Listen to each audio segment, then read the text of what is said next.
Anak-anak sekalian, pada pertemuan perdana kali ini ada dua agenda. Yang pertama, saya ingin memutarkan oleh-oleh saya mendaki Gunung Merbabu dengan ketinggian 3.125 meter di atas permukaan laut.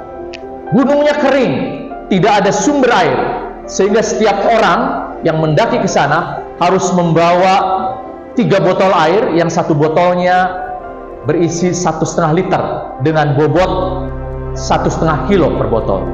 Jadi total ransel yang saya gendong kurang lebih 15 kilo. Belum ransel kecil di depan. Nanti kita akan simak bersama. Sebagai oleh-oleh saya, mudah-mudahan inspiring. Di usia 55 tahun, saya masih mampu mendaki gunung di atas 3.000 meter.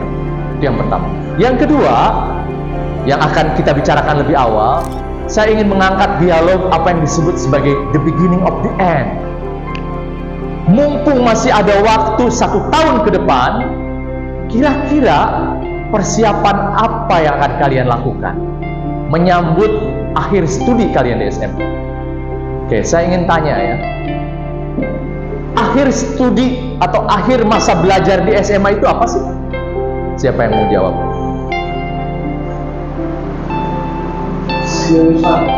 Lulus, oke. Apakah itu akhir? Apakah setelah lulus tidak ada tujuan lagi pasca kalian selesai dializa? Apa? Oke. Jadi muara kalian studi di SMA, termasuk di SMA Alizar ini adalah agar bisa melanjutkan ke jenjang pendidikan tinggi, apapun jenis pendidikan tingginya. Bukan hanya universitas loh ya. Ada beberapa jenis perguruan tinggi. Ada universitas, akademi, institut, sekolah tinggi, apa lagi? Apa lagi? Selain universitas, institut, akademi, sekolah tinggi, paling tidak 4 itu. Jadi banyak pilihan, bukan hanya ke Universitas Indonesia, Universitas Pajajaran, ada institut.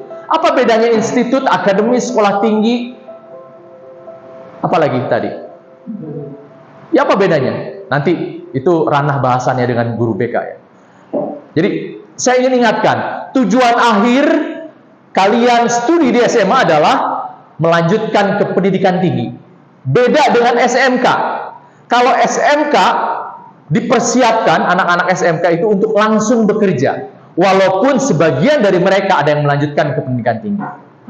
Saya ingin bertanya sekarang, ada yang sudah menetapkan mau kuliah di program studi apa dan di universitas mana? Angkat tangan. Coba putar. Kamu rencana mau studi di mana? Di FSRD ITB. FSRD itu Fakultas Seni Rupa dan Desain ITB. Oke. Dari rentang 0 sampai 10, berapa skor kamu kira-kira saat ini? 6 skornya. Oke.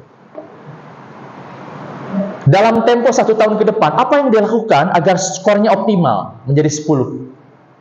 Saya bakal lebih antusias dalam pembelajaran dan latihan pas gambar. Oke. Termasuk ikut bimbel begitu? Iya. Oke, good. Terima kasih. Kamu siapa?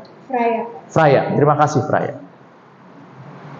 Oke, saya ingin ke Putra sekarang. Siapa? Ada yang sudah punya gambaran ingin kuliah di prodi apa dan universitas mana? Silakan, siapa? Gantian, laki-laki, perempuan, laki-laki, perempuan. Atau yang perempuan dulu, yang dekat-dekat, silakan.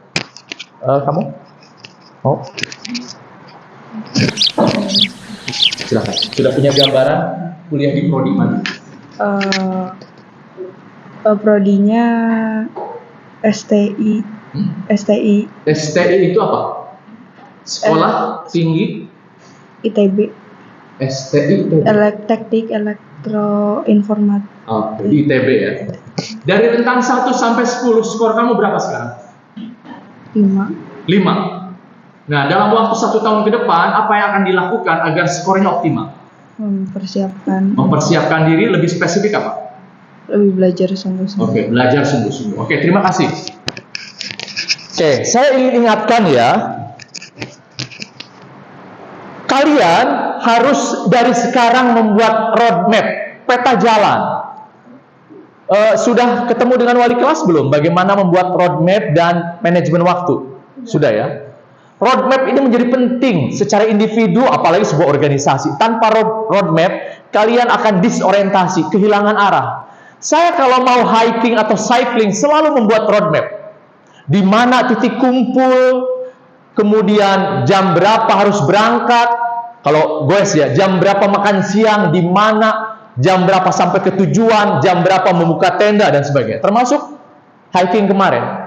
Di mana titik kumpul, berangkat hari apa, mulai mendaki hari apa, di mana membuka tenda atau mendirikan tenda, kemudian jam berapa harus berangkat summit. Waktu hiking ke Merbabu saya summit atau berangkat jam 4 dini hari. Jam 3 sudah bangun, masak dulu, bikin kopi, roti bakar dan sebagainya, supaya ada tenaga. Jam 4 sudah berangkat naik ke puncak gunung. Tanpa roadmap, kalian akan kehilangan arah dan bingung, tidak punya prioritas. Nah, sekarang ibarat etape adalah etape terakhir di mana harus kalian menggeber gas kalau ini balapan motor atau mobil untuk bisa mencapai finish lebih awal. Dan tidak ada jaminan, kalaupun performa kalian sekarang 10, tidak ada jaminan kalian akan sampai ke finish lebih dahulu atau mendapatkan perguruan tinggi sesuai dengan idaman. Kenapa? Karena perguruan tinggi terbaik diperebutkan oleh ratusan ribu lulusan SMA di seluruh Indonesia.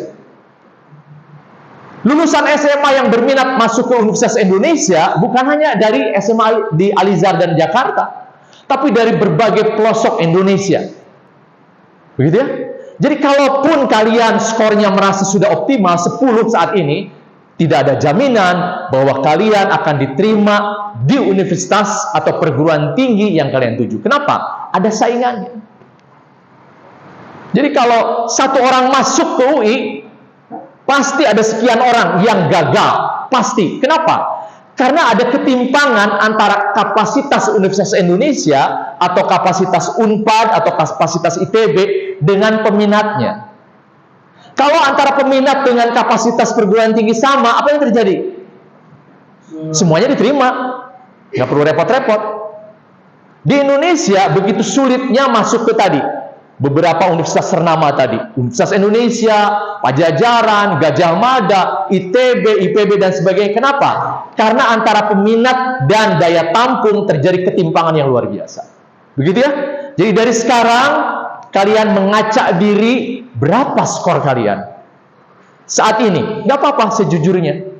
Seperti halnya saya pasca MCU, ternyata kolesterol saya tinggi. Padahal saya makan sudah sangat terjaga, olahraga sangat intensif, tapi kolesterol sangat tinggi. Ya, yang lainnya normal. Apakah saya harus menampilkan itu? Nggak apa-apa, saya mengakui. Sehingga saya dengan sadar melakukan upaya menurunkan kolesterol tadi. Pola makan lebih teratur dan lebih memilih yang tanpa lemak yang berlebihan, olahraga lebih intensif dan sebagainya. Nah, kemudian kalian kalau sekarang misalnya mengakui 4, apa yang harus dilakukan? Mumpung masih ada waktu 1 tahun ke depan. Oke? Sehingga pada bulan Juni nantinya semua kalian mengacungkan tanda victory. Kalian lulus dengan nilai optimal dari SMA Al-Azhar dan target utamanya kalian diterima di berbagai perguruan tinggi melalui beragam jalur sesuai dengan cita-cita dan kemampuan kalian. Amin. Saya doakan semuanya.